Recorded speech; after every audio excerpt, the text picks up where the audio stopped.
berdoa ya, adik-adik. Tolong salah seorang berdoa, ambil mic. Ya, mari kita berdoa. Bapa di surga, terima kasih ya Tuhan, kami memulai pelajaran kami Tuhan, biar Engkau berkati pelajaran ini, biar kami boleh mengerti, kami boleh paham apa yang disampaikan ya Tuhan. Kau berkati Pak Yusak yang akan mengajar kami Tuhan, biarlah hikmat daripada Tuhan terus mengalir melalui Pak Yusak ya Tuhan. Terima kasih ya Tuhan Yesus, kami mau belajar dalam nama Tuhan Yesus kami berdoa. Amin. Silakan Pak Yusak. God bless you semua. Amin. Terima kasih. Oke. Adik-adik Shalom. menghargai ya, ini pelajaran ini luar biasa loh. Kalau sudah perhatikan guru-guru ini dengan setia mengajar, seperti kemarin Pak, itu Pastor Christina itu mengajar dari namanya satu kota kecil di selatannya Houston, namanya Corpus Christi di South Padre Island. Makanya kalau perhatikan ada sedikit lebih banyak delay-nya ya, lebih banyak latency. Tapi mereka mengajar dengan setia ya. Betul, adik-adik? Betul Pak. Jadi hargai semua yang sudah dilakukan oleh dosen-dosen kita, hamba-hamba Tuhan ini. Terima kasih Pak Yusak, silakan Pak. Oke, shalom. Selamat pagi semuanya. Shalom. Kita akan lanjutkan hal yang sangat penting buat setiap hamba Tuhan untuk dapat menafsirkan Alkitab. Karena Alkitab adalah satu-satunya pegangan, satu-satunya otoritas yang tertinggi yang harus kita jadikan pedoman dan acuan atas segala aspek kehidupan kita. Jadi kalau kita berpedoman pada Alkitab, tapi kita kemudian salah menafsirkan, berarti ya kita tidak menjadi pemimpin rohani yang baik yang dapat menunjukkan jalan yang benar. Ya, Yesus sudah jalan kebenaran dan hidup, tetapi hamba Tuhan seringkali terpleset dalam menafsirkan Alkitab. Karena itu pentingnya luar biasa Alkitab. Nah, kemarin minggu lalu saya interupsi sedikit eskatologinya. Saya ambil satu ayat dari Efesus 2:10 untuk menjadi exercise kita setelah saudara selama ini mendapatkan beberapa kunci-kunci untuk penafsiran Alkitab, maka kemarin belum sempat selesai seluruhnya, jadi saya akan lanjutkan sedikit dari yang kemarin kita bahas, yaitu latihan tafsir ayat. Ya, sudah muncul ya di screen ya, Efesus 2 ayat 10. Gimana bunyinya? Karena kita ini buatan Allah, diciptakan dalam Kristus Yesus untuk melakukan pekerjaan baik yang dipersiapkan Allah sebelumnya. Ia mau supaya kita hidup di dalamnya. Ini ayat yang sangat dalam dan penafsirannya kelihatannya gampang, tetapi ada beberapa hal yang krusial yang kita perlu pelajari supaya penafsiran kita menjadi benar. Jadi keanehan, kalau saya tulis dari ayat ini, keanehan pertamanya adalah sepertinya dua kali disebut tentang ciptaan. Kita ini ciptaan Allah gitu ya. Di kalimat pertama dikatakan, kalimat membuka dikatakan karena kita ini buatan Allah, tapi di koma diciptakan dalam Kristus Yesus. Bukan sepertinya double-double gitu. Ini bukan kesalahan, bukan berlebihan, tetapi memang ada maknanya.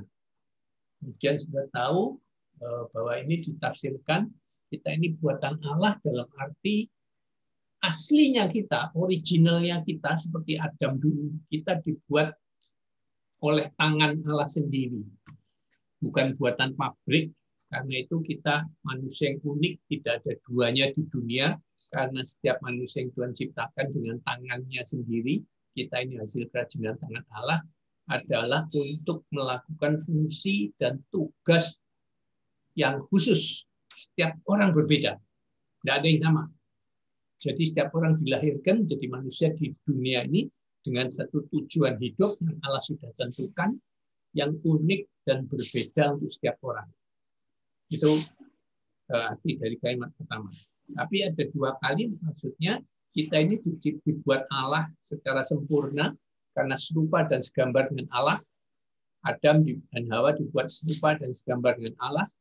Kita juga dibuat serupa dan segambar dengan Allah. Tetapi gambar keserupaan kita menjadi rusak ketika ada dosa. Oke, Kejadian 3, manusia mulai masuk dalam dosa, Adam dan Hawa jatuh dalam dosa, maka gambaran keserupaan kita dengan Allah menjadi cacat. Kita dulunya makhluk yang sempurna, tanpa cacat, kemudian menjadi cacat karena dosa. Sehingga perlu diciptakan ulang. Yang diciptakan ulang siapa sekarang ini? Yesus Kristus. Ya, lalu dulu dibuat Allah, kemudian diciptakan ulang, dipulihkan oleh karya penebusan Yesus di atas kayu salib. Dengan satu tujuan, mengembalikan tujuan Allah menciptakan kita, yaitu supaya kita melakukan pekerjaan baik. Nah, di sini juga ada penafsiran pekerjaan baik seringkali ditafsirkan hanya sebagai melayani Tuhan. Ya. Lalu ada yang dikatakan pekerjaan yang tidak baik, seperti menjadi politikus, menjadi businessman, menjadi advokat, menjadi hakim, itu semua pekerjaan jahat. Ada yang nafsirkan begitu. Itu tidak benar. Semua pekerjaan adalah baik kalau itu menjadi tujuan Allah. Yang tidak baik itu manusianya, bukan pekerjaannya. Manusia yang berdosa membuat seorang hakim menjadi hakim yang mudah disuap. Seorang politikus menjadi politikus yang dagang sapi, kalau politikus itu dengannya ya, berbohong dan sebagainya. Oke, jadi semua pekerjaan baik. Karena itu kalau engkau dipanggil Allah untuk menjadi dokter misalnya, jadilah dokter yang baik. Jangan dokter yang komersial, yang memeras pasien dan seterusnya dan seterusnya. Kalau jadi advokat, jadilah advokat yang baik, yang tidak menyuap hakim dan seterusnya. Yang berdasarkan Alkitab tentunya. Semua pekerjaan baik asal kita terus berpegang pada standar nilai-nilai Alkitab. Nah, semuanya itu sudah dipersiapkan Allah sebelumnya.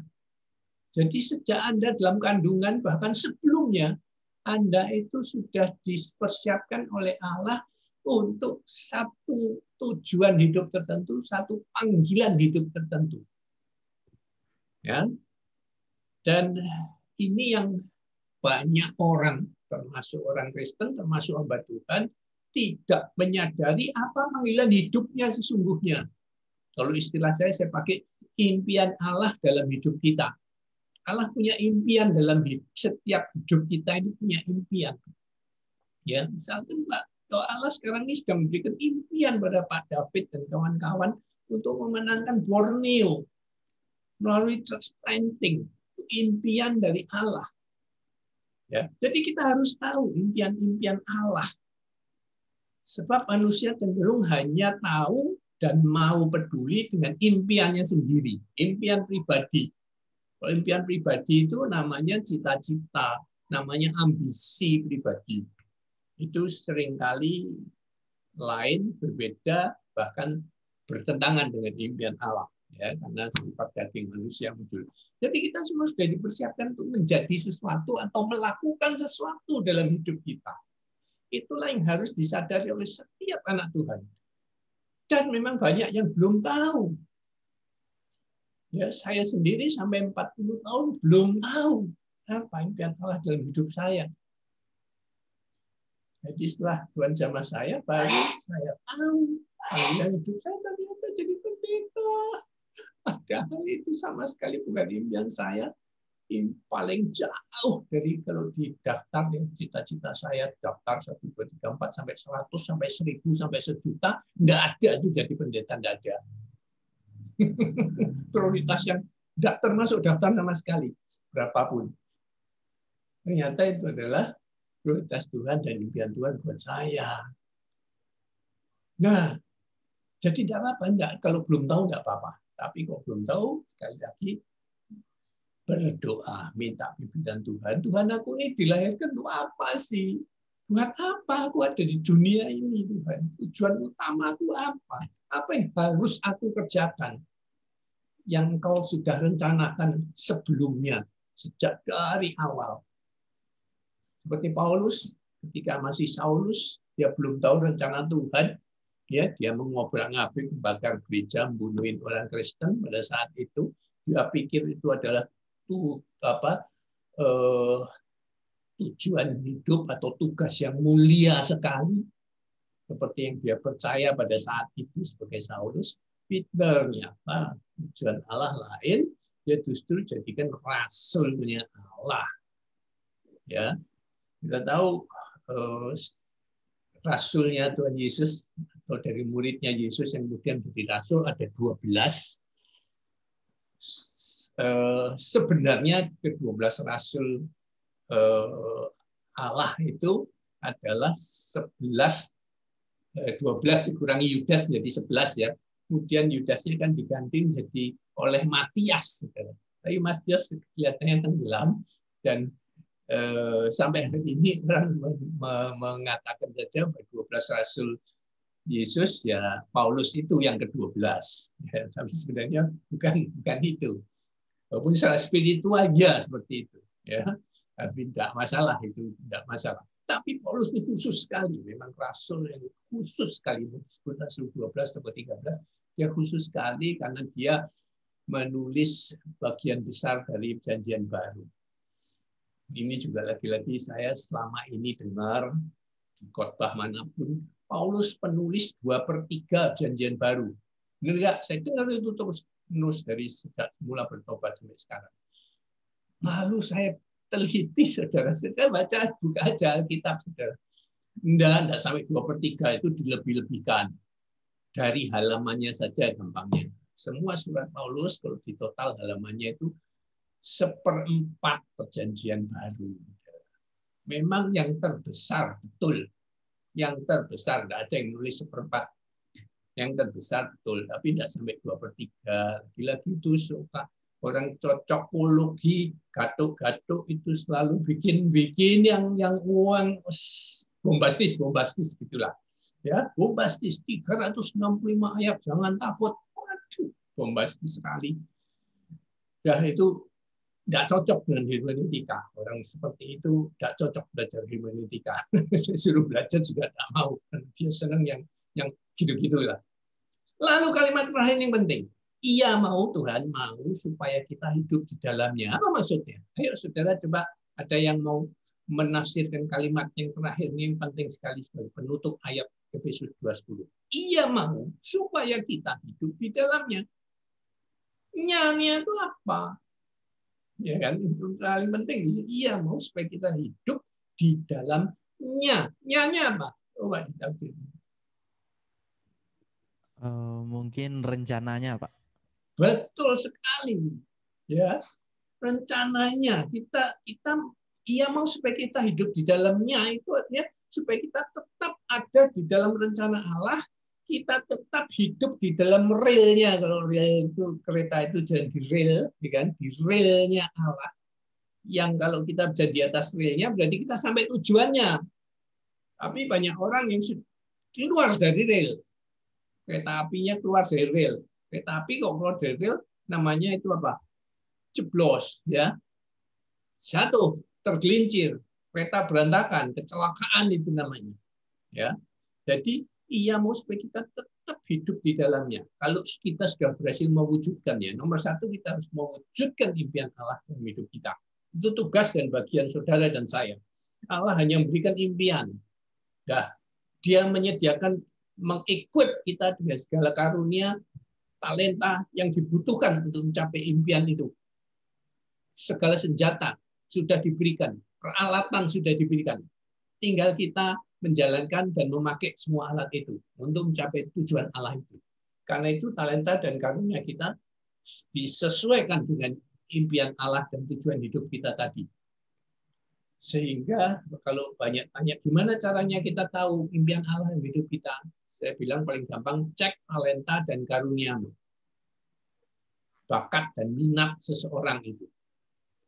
Nah, jadi bakat dan minat itu penting. Bakat itu tadi talenta dan karunia, lalu minat itu passion. Kalau orang sekarang bilang passion, kalau sudah ada passion dalam mengerjakan sesuatu, itu kemungkinan dekat-dekat dengan panggilan hidupmu.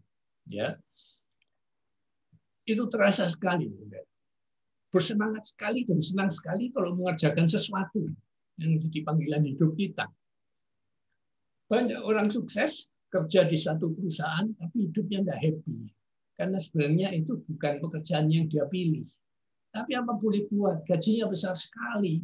Jadi dia harus bertahan dan mempertahankan pekerjaan yang dia tidak sukai sebenarnya. Sedang pekerjaan yang dia sukai, hasilnya mungkin tidak terlalu banyak. Banyak orang yang seperti itulah.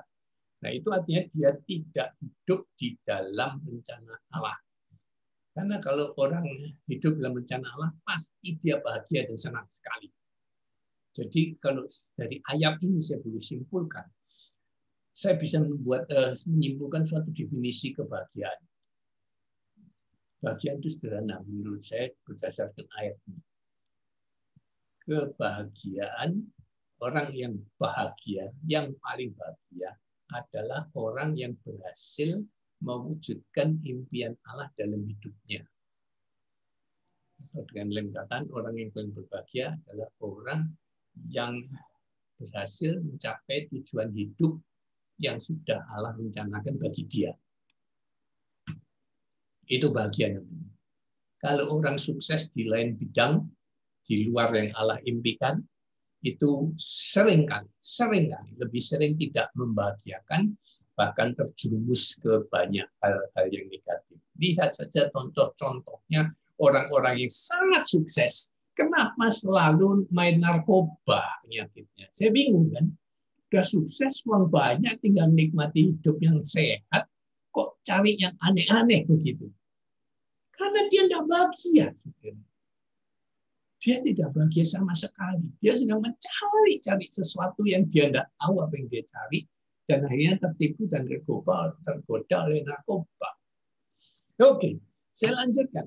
Jadi konteks pasal 2, setelah kita menafsirkan itu, kita harus lihat, sebelum menafsirkan, kita harus lihat ini konteksnya pasal 2 dari Efesus ini apa sih? Judulnya perikopnya tentang keselamatan, saudara. Ya, kasih karunia. Keselamatan itu kasih karunia, bukan hasil kerjaan kita. Kenapa kita diselamatkan? Dalam arti tadi diciptakan kembali oleh Kristus Yesus, supaya kita kembali ke real yang sudah Allah rencanakan. Kemudian pasal ini juga bicara menghidupkan kita bersama-sama dengan Kristus. Jadi artinya kita dulunya mati, kita dibangkitkan oleh Kristus, roh kita, dan kemudian kita hidup bersama-sama dengan Kristus, mengerjakan impian Kristus dalam hidup kita.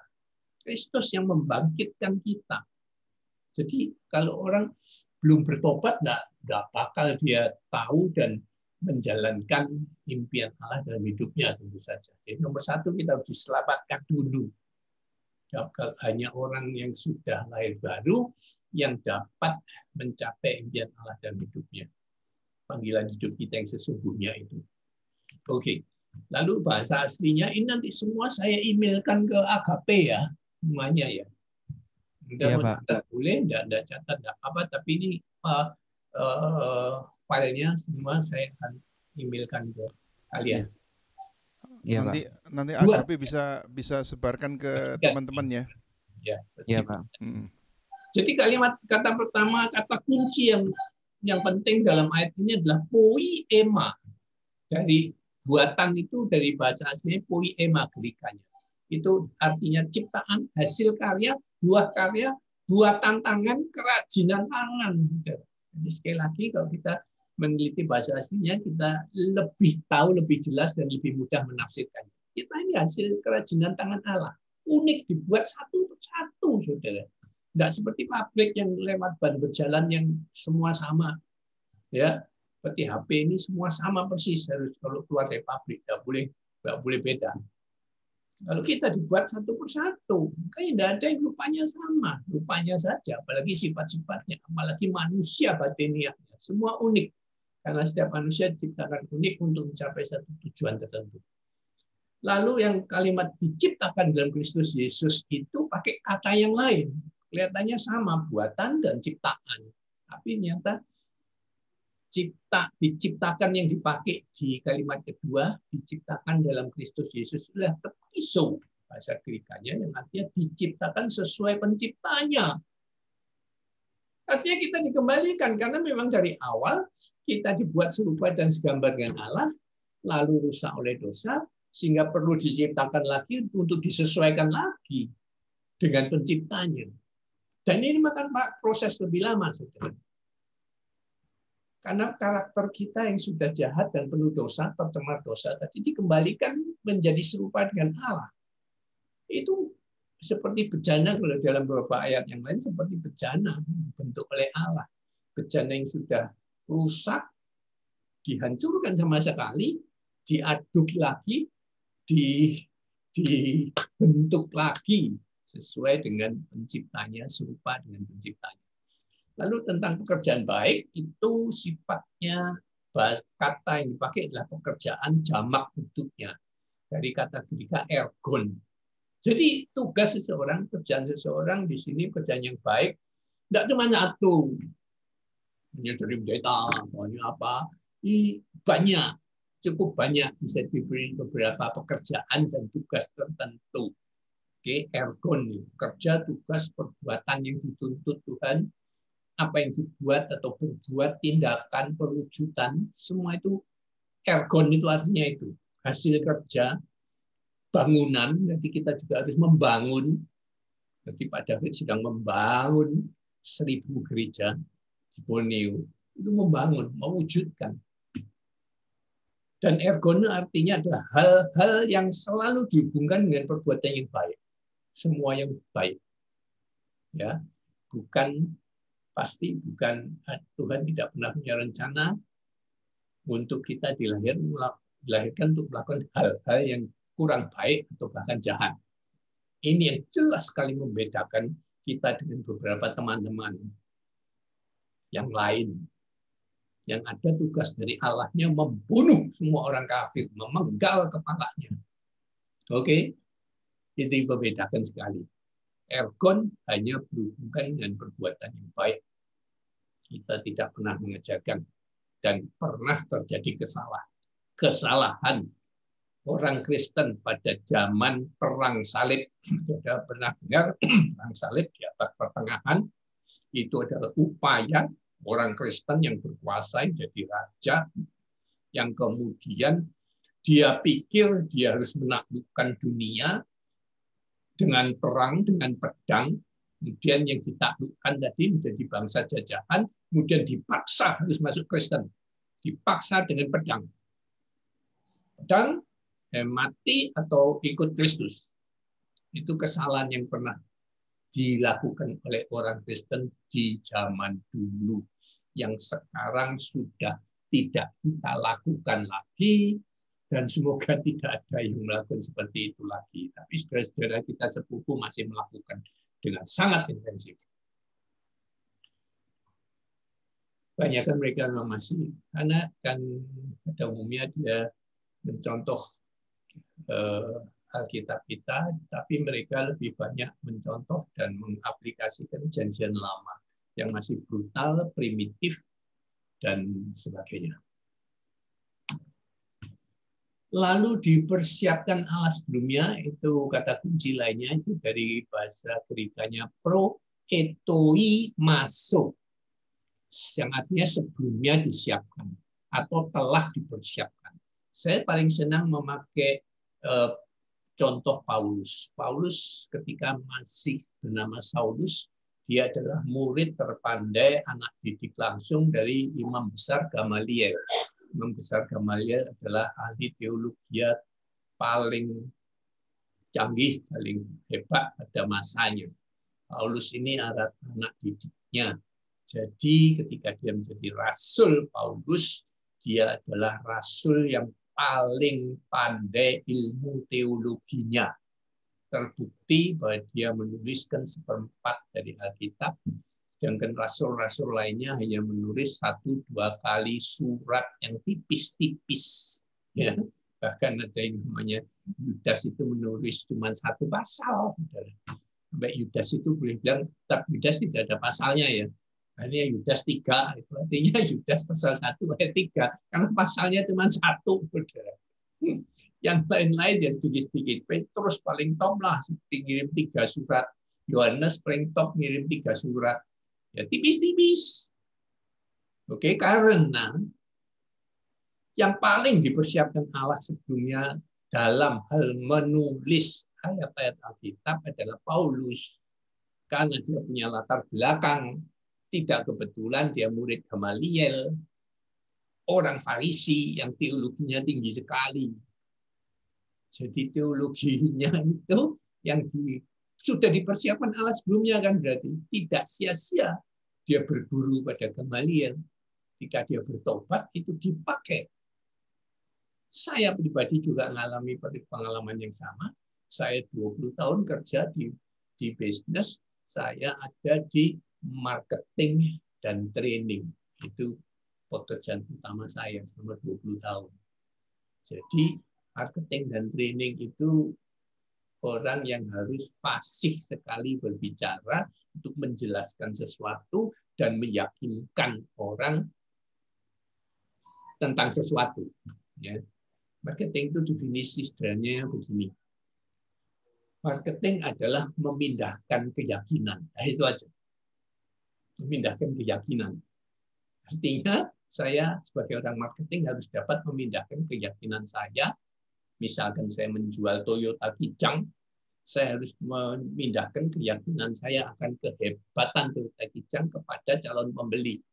Kalau keyakinan saya yang pada Toyota Kijang yang sangat tinggi itu saya berhasil pindahkan, orang tersebut juga akan pakai Toyota Kijang tentunya. Oke, jadi sama ternyata Tuhan pakai keahlian saya, skill saya, keterampilan saya dalam hal marketing, dalam bicara secara fasih, menjelaskan dan membujuk dan merayu dan meyakinkan orang. Dulu produk, sekarang saya harus meyakinkan dan membujuk orang tentang firman Tuhan. Agar apa yang saya yakini pindah kepada orang yang mendengarkan, ya, supaya sama yakinnya. Oke, sama kan? Jadi saya juga sudah dipersiapkan. Prinsipnya sama, dipakai semua pengalaman saya.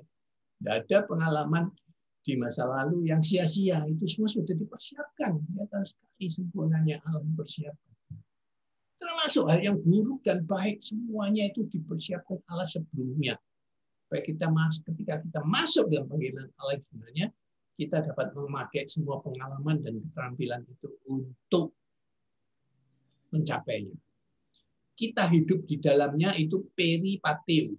Peri itu sekeliling ya, pinggiran-pinggiran gitu. Pateo, peripateo artinya berjalan mengelilingi, berjalan keliling, berjalan kian kemari, menghidupi, berlaku, menuruti, melakukan pekerjaannya, hidup di sekitarnya.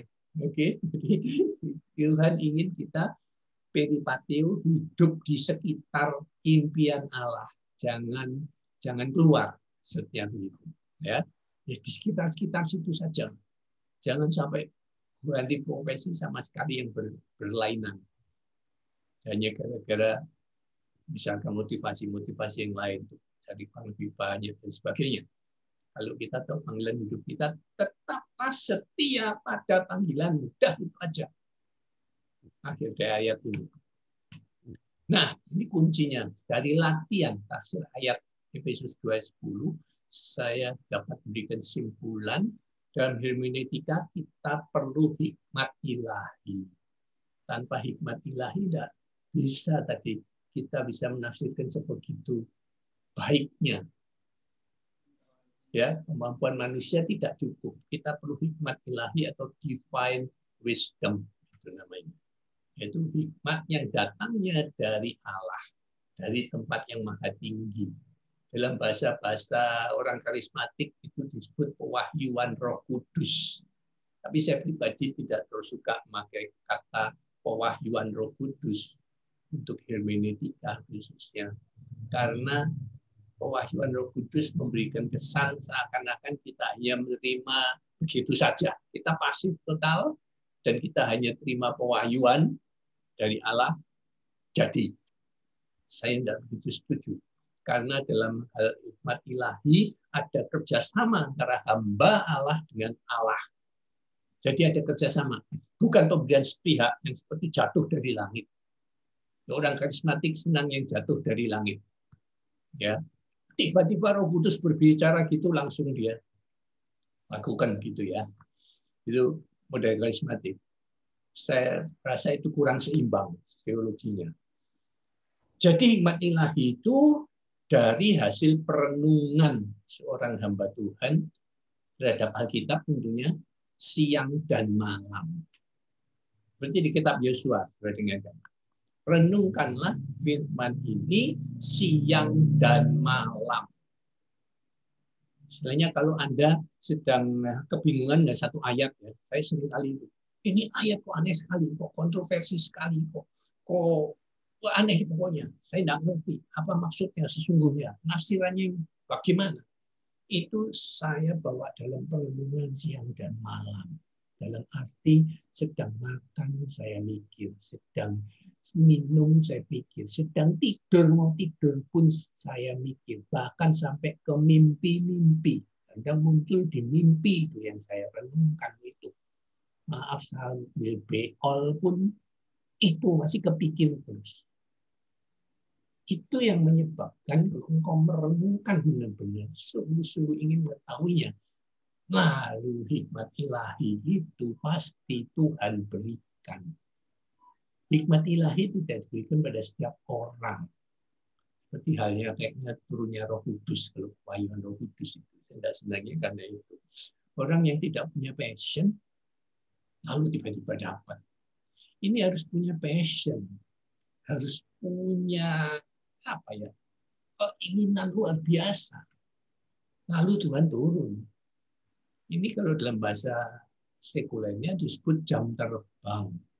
Dalam menafsirkan Alkitab diperlukan jam terbang. Semakin banyak Anda merenungkan dan menafsirkan dan mendapatkan hikmat ilahi, semakin tinggi jam terbang Anda. Sehingga tadi saya katakan, kalau Anda mendengar satu khotbah tertentu, lalu Anda seperti punya radar yang dapat mendeteksi apakah orang ini bicara sesuai Alkitab atau ngaco. Itu kalau sudah punya jam terbang. Itu yang saya sebut hikmat ilahi yang sudah menyertai Anda. Jam terbang akan membuat Anda menerima hikmat ilahi. Kalau pewahyuan Roh Kudus yang itu tidak perlu jam terbang, orang tiba-tiba dapat dan hilang lagi, tiba-tiba dapat dan hilang lagi. Saya kok tidak percaya hal seperti itu. Kita mendapat hikmat ilahi itu seperti pengetahuan yang terus-menerus masuk ke dalam file kita. Masuk file kita. Ada orang yang jam terbangnya tinggi, ngomongnya beda sama orang yang tidak punya jam terbang tinggi. Kadang suka ngaco, tidak punya jam terbang tinggi. Oke. Jadi kita teruskan sekarang. Kita sudah sampai kepada sangkakala ya. Yang ke-6 kali ya. Bentar ini sebelum dia ini. Ya, meterai yang ke-6, sorry. Yang ke-6, maka aku melihat ketika anak domba buka meterai ke-6, sesungguhnya jadilah. Ini kita lanjutkan estakatologi ya. Jadi latihan tafsir ayat Efesus 2:10 sudah selesai.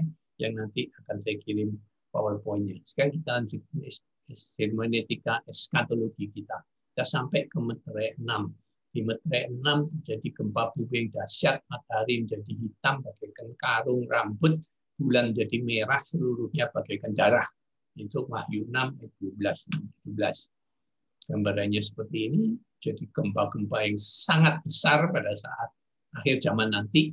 Sekarang ini sudah banyak gempa, saudara. Orang selalu mencampur adukan. Setiap kali ada gempa, terus sudah akhir zaman. Belum. Lagi selalu jangan dicampur adukan. Pertama, urutannya Ya.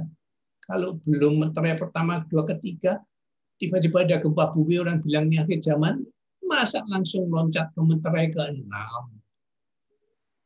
tanpa meterai 1, 2, 3 dulu. Itu pertama sanggahannya.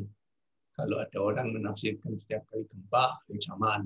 Kedua, gempa pada akhir zaman itu boleh dikatakan mengenai sepertiga sampai seperempat bumi.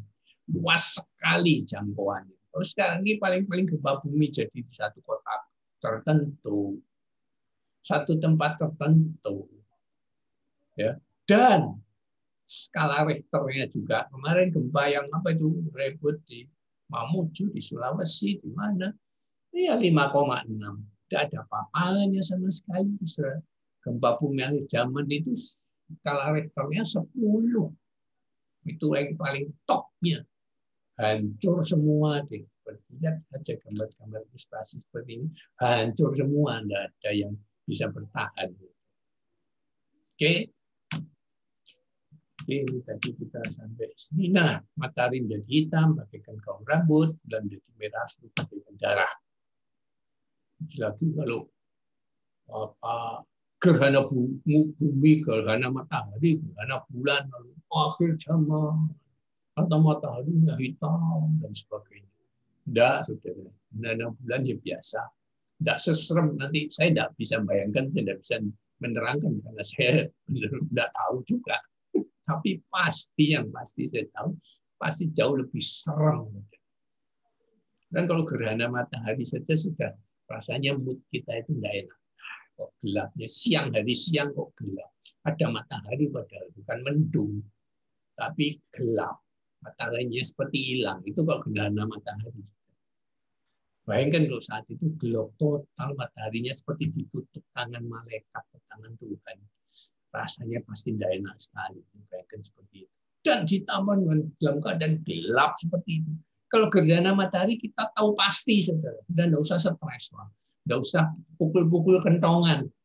Zaman dulu kan kalau gerhana matahari, lalu orang-orang desa itu pukul kentongan supaya genderuwonya yang menelan matahari mengembalikan mataharinya. Kalau dipukul kentongannya. Kalau tidak dipukul kentongan, mataharinya tidak dikembalikan sama si genderuwo tadi itu. Ya, itu omong kosong semua, superstisius semua, tahayul semua, karena tidak usah dikentongi juga matahari akan keluar. Kita tahu, pengetahuan mengatakan itu cuma sementara saja. Dalam kegelapan yang tidak sementara nanti akhir zaman, bintang-bintang di langit berjatuhan ke atas bumi, dikatakan bagaikan pohon ara yang menggugurkan buah-buahnya yang mentah apabila ia diguncang angin yang kencang. Wow, saya bayangkan ini meteor, ini berjatuhan semua, saudara. Ya. Sekarang ini banyak ilmuwan yang memprediksi sewaktu-waktu nanti, sekali waktu nanti akan ada meteor yang secara tidak sengaja masuk orbit bumi dan menabrak bumi. Dan kita perlu mempersiapkan diri. Cepat atau lambat akan terjadi. Kita sudah mengatakan begitu. Kalau terjadi, katakanlah meteor yang tidak usah gede-gede, katanya meteor yang kecil saja, itu seluas negara bagian Texas, Amerika, saudara. Jadi gedenya itu sama dengan Pulau Kalimantan, meteornya. Jadi kalau itu kena Pulau Kalimantan, langsung lenyap Pulau Kalimantan, dan jangkauannya dengan ribuan kilometer diameter radius, itu juga akan dampaknya pasti dahsyat sekali. Hantamnya seperti lebih bom nuklir, saudara, kalau meteor jatuh. Dan ini banyak sekali, bukan cuma satu. Saudara. Ilmuwan sedang persiapkan apabila ada satu meteor mau mendekati bumi, kita sekarang sudah punya senjata. Kita tembak dengan rudal jarak jauh. Pada saat dia mendekati, kita hajar dia sehingga dia pecah berantakan menjadi kerikil-kerikil kecil yang kalau jatuh ke bumi tidak terlalu menghancurkan gitu ya. Karena sudah dipersiapkan. Tapi nanti akhir zaman, saudara, bukan cuma satu. Kadang bintang-bintang, nggak tahu berapa jumlahnya. Ngeri.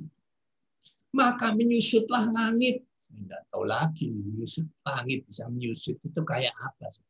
Bagaikan gulungan kitab yang di gunung, dan tergeserlah gunung-gunung dan pulau-pulau dari tempatnya. Ngeri, saudara. Gempa kecil itu aja ya namanya terjadi pergeseran plat di bawah permukaan laut. Itu geser sedikit saja sudah menimbulkan gempa yang begitu merusak. Ini sekarang dikatakan gunung bergeser, pulau-pulau pindah dari tempatnya. Itu pergerakan dan goncangan yang ekstrim sekali. Hancur semua yang di atasnya. Hancur semua. Sudah pasti katastrofi yang luar biasa beratnya. Lalu dikatakan dan raja-raja di bumi dan pembesar-pembesar dan perwira-perwira dan orang-orang kaya serta orang berkuasa, ini semua orang atas yang powerful yang punya kuasa, dan semua budak serta orang merdeka, saya tidak peduli orang besar, orang kecil, punya kuasa, tidak punya kuasa, budak ataupun orang gede, semua bersembunyi dalam gua-gua dan celah-celah batu karang di gunung. Ini untuk menggambarkan bahwa begitu ketakutannya mereka, saudara. Dan orang besar, orang-orang kecil mengungsi ya, bersembunyi ke gua-gua masih tidak apa-apa, istilahnya sudah biasa. Gitu. Tapi orang besar pun sampai mencari celah-celah di gunung, itu berarti sudah desperate sekali. Itu ada putus asa sekali melihat situasi di sekitarnya. Sehingga ingin bersembunyi, melindungi diri dari semuanya itu dengan perlindungan batu-batu karang di gunung. Tidak ada artinya semua, saudara, itu sia-sia pada saat itu kalau kita lakukan. Dan mereka berkata pada gunung-gunung itu, pada batu-batu karang itu, runtuhlah menimpa kami, dan sembunyikanlah kami terhadap Dia Allah besar Tuhan, yang duduk di atas tahta, dan terhadap murka anak domba itu. Sebab sudah tiba hari besar murka, dan siapakah yang dapat bertahan? Ini teriakan manusia di bumi saat itu. Mereka perlu sadar, oh iya, nyata kalau ateis, oh iya ada Tuhan. Kalau yang bukan tidak percaya Yesus, oh iya ternyata ini Yesus. Anak domba, mereka bisa mengatakan yang mereka pernah dengar. Tuhan yang paling berkuasa, Tuhan di atas segala Tuhan, Tuhan sejati, sedang menimpakan murkanya ke muka bumi yang penuh dosa saat ini. Ini gambarannya. Dan kemudian Wahyu, ini agak membingungkan penafsirannya, Wahyu 7:24-15. Dan aku mendengar jumlah mereka yang dimeteraikan itu 144.000 yang telah dimeteraikan dari semua suku keturunan Israel. Kemudian daripada itu aku melihat sesungguhnya satu kumpulan besar orang banyak yang tidak dapat dihitung banyaknya dari segala bangsa dan suku dan kaum dan bahasa. Ya. Orang-orang di sini penafsiran yang paling sederhana adalah ada 144.000 orang keturunan Israel. Jadi umat pilihan Allah masih tetap menjadi umat yang diprioritaskan Allah untuk dimeteraikan. Dimeteraikan dalam arti mereka akan dilindungi Allah supaya sebelum mereka dimeteraikan oleh antikris 666 tadi loh. Ya, jadi dimeteraikan dulu Allah. Supaya mereka tidak sampai dimeteraikan oleh antikris dengan 666. Itu semua 144.000, saya tidak tahu mengapa 144.000, jangan ditanya, ini masih dalam perenungan saya. Apakah benar-benar angkanya letter luck harfiah hanya 144.000 orang Israel yang diselamatkan pada waktu itu, ataukah ini alegoris yang penafsirannya bagaimana, saya tidak tahu. Masih banyak diperdebatkan oleh para teolog. Tetapi yang penting, ada satu kumpulan besar orang banyak yang tidak terhitung dari segala bangsa, suku, kaum, dan bahasa. Itu saudara dan saya yang bukan orang Israel, yang diselamatkan Tuhan, dimeteraikan Tuhan pada akhir zaman nanti. Puji Tuhan. Katakan amin, saudara. ada sebagian orang selamatkan. Nah, di sini ada yang menafsirkan diselamatkan, dimeteraikan itu sebagai di rapture, diangkat. Jadi dihindarkan dari masa aniaya, masa kesusahan besar, masa tribulasi. Tapi ada yang menafsirkan bukan di rapture. Nah, ayatnya tidak jelas di rapture. Tapi penafsiran yang lain, kita akan disingkirkan ke satu tempat tertentu, masih di muka bumi ini, tapi dalam perlindungan Tuhan yang ajaib. Seperti orang Israel pada waktu padang gurun dipeliharakan Tuhan, diberi makan mana setiap hari, dicukupi semuanya, ya, secara terpisah. Itu penafsiran yang kedua. Saya lebih cenderung ya penafsiran yang kedua, ya. Jadi belum datang Yesus, belum rapture dan sebagainya. Tapi tangan pelindungan Tuhan tetap ada pada umat pilihannya dan orang percaya. Umat pilihannya secara letak memang mungkin orang Israel dan orang Kristen sebagai umat di luar Israel dari segala suku, bangsa, dan bahasa, dikatakan di ayat tersebut. Nah, kemudian mereka berdiri di hadapan takhta dan di hadapan anak domba, memakai jubah putih dan memegang daun-daun palem di tangan mereka. Nah, inilah secara alegoris ditafsirkan, kita sudah diangkat ini, sudah berhadapan dengan anak domba Allah sebenarnya. Ini yang menguatkan tafsiran rapture tadi. Pada meterai yang ke-6 kita bicara. Oke. Selanjutnya, Wahyu 7 ayat 14. Maka kataku kepadanya, Tuanku, Tuhan mengetahuinya. Lalu ia berkata padaku, mereka ini adalah orang-orang yang keluar dari kesusahan besar. Nah, inilah yang ditafsirkan orang-orang ini, Tuhan keluarkan dari kesusahan besar. Apakah dengan cara di-rapture, apakah dengan cara disingkirkan ke suatu tempat tertentu masih di muka bumi. Untuk supaya mereka keluar dari kesusahan besar yang Tuhan sedang kerjakan pada saat itu. Dan mereka telah mencuci jubah mereka dan membuatnya putih di dalam darah anak domba. Pada saat itu kita berkumpul di satu tempat, kita hidup kudus. Ya, kita mencuci jubah kita, semuanya menjadi putih. Kita cuci dengan darah anak domba. Ini gambaran dari kita membersihkan kembali semua dosa-dosa kita.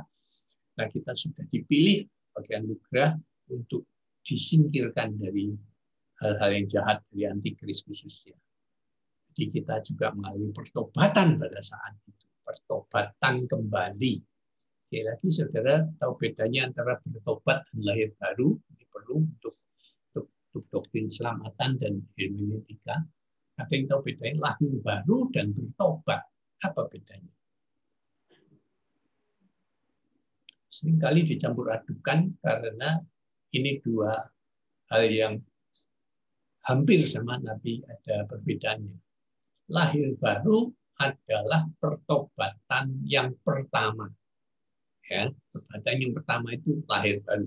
Jadi kalau orang pertama kali terima Tuhan Yesus, dulunya tidak percaya Tuhan Yesus, itu namanya lahir baru. Jadi secara spiritual kita menjadi bayi, lahir kembali. Lalu dalam perjalanan kita sebagai orang percaya, sudah percaya Yesus, kita masih dapat jatuh dalam dosa nggak? Dapat. Ya, tetap orang masih dapat selama masih hidup di muka bumi ini. Karena masih ada penggoda, si iblis masih ada di muka bumi. Di setiap orang percaya pun, sudah lahir baru, masih dapat jatuh dalam dosa. Jadi kalau kita jatuh dalam dosa, kita harus bertobat. Ya, jadi bertobat itu adalah pertobatan berikut-berikutnya sesudah kita lahir baru. Itu yang sangat diharapkan dan baik. Ya, bertobat dan sangat baik dan harus kita lakukan setiap kali kita jatuh dalam dosa. Jangan sampai kita jatuh dalam dosa lalu tidak mau bertobat. Ini yang paling masalah terbesar Kristen. Ya. Daud diangkat sangat tinggi dan disayang secara khusus oleh Tuhan karena Daud mencontohkan hal ini. Daud bukan orang yang suci, yang tidak pernah jatuh dalam dosa, bahkan dia pernah jatuh dalam dosa yang sangat-sangat buruk, ya, ketika dia berzina dengan Batseba. Tetapi ketika dia ditegur oleh Nabi Nathan, dia bertobat dan menyesal. Dan respon Tuhan luar biasa. Ya, dia menerima dan senang hati pertobatan Daud. Karena itu pertobatan Daud itu boleh dikatakan satu tindakan yang sangat berani. Kalau orang biasa jatuh dalam dosa, bertobat itu tidak masalah. Orang kecil, orang tidak dikenal. Tapi Daud pada saat itu raja, penguasa, tunggal Israel, sedang dalam masa-masa jayanya. Bayangkan saja, seorang pendeta besar, jemaatnya ribuan, gereja sukses, kaya raya, jemaatnya ratusan ribu, lalu pendetanya jatuh dalam dosa, gampang nggak bertobat? Semakin tinggi kedudukanmu, semakin sulit engkau bertobat. Ya, bayangkan kalau pendeta besar tadi yang dipuja-puja oleh jemaatnya ratusan ribu, biasanya fanatik sekali. Satu hari dia berdiri di mimbar dan berkata, saudara-saudara, hari ini saya punya sebuah pengakuan. Tadi malam saya ngintip wanita mandi. Bayangkan, saudara, terjadi seperti itu. Bubar enggak gerejanya? Bubar, saudara. Bubar, saudara. Nggak akan berani. Nggak ada berani. Pendeta yang sudah melakukan dosa seperti itu tidak akan berani melakukan bertobat seperti itu. Nggak berani. Bahkan sekarang sedang hamil pendeta yang besar kali di Indonesia yang punya reputasi karunia kesembuhan, zaman kudus dan sebagainya. Ya sekarang sudah jadi pasien dari dokter jantung, saudara. Ini rahasia besar yang tidak berani bahkan dia ungkapkan, saudara. Ya, ini baru soal seperti itu, tidak dosa, soal dosa, ini soal reputasi. Reputasi. Jadi bertobat soal berkaitan dengan reputasi. Makin besar reputasimu, makin sulit bertobat. Karena itu Allah sangat menghargai pertobatan Daud jika jatuh dalam dosa. Dan dia dipulihkan, bahkan menurut saya aneh nih keputusan Tuhan. Anaknya dia dengan Batseba yang dijadikan penerusnya. Jadi yang menggantikan dia jadi raja Salomo. Itu anak Daud dan Batseba. Kalau saya kurang setuju tadi, mbok ya yang lain gitu loh. Mbok ya jangan yang anaknya Daud dengan Batseba. Itu aib terbesarnya Daud. Tapi Allah kalau mengampuni ya seperti itu, saudara. Allah kalau mengampuni seperti itu, melupakan sama sekali. Akan berikan anugerah pada Batseba. Gila, manusia tidak bisa melakukan seperti itu, saudara. Oh, manusia akan ingat terus, saudara. Tidak mungkin seperti itu. Tapi pengampunan Tuhan seperti itu, kalau pertobatannya juga luar biasa. Oke, sampai di sini saya serahkan kepada Pak David. Saya sudah. Wah, terima kasih Pak Yusak, itu pengajaran-pengajaran yang sangat berharga ya bagi kita. Memang sulit bagi orang-orang yang sudah tinggi kedudukannya, harus mengakui kekurangannya, mengakui dosanya dan sebagainya. Itu luar biasa sih. Itu. Yuk kita berdoa ya, kita tutup pertemuan hari ini.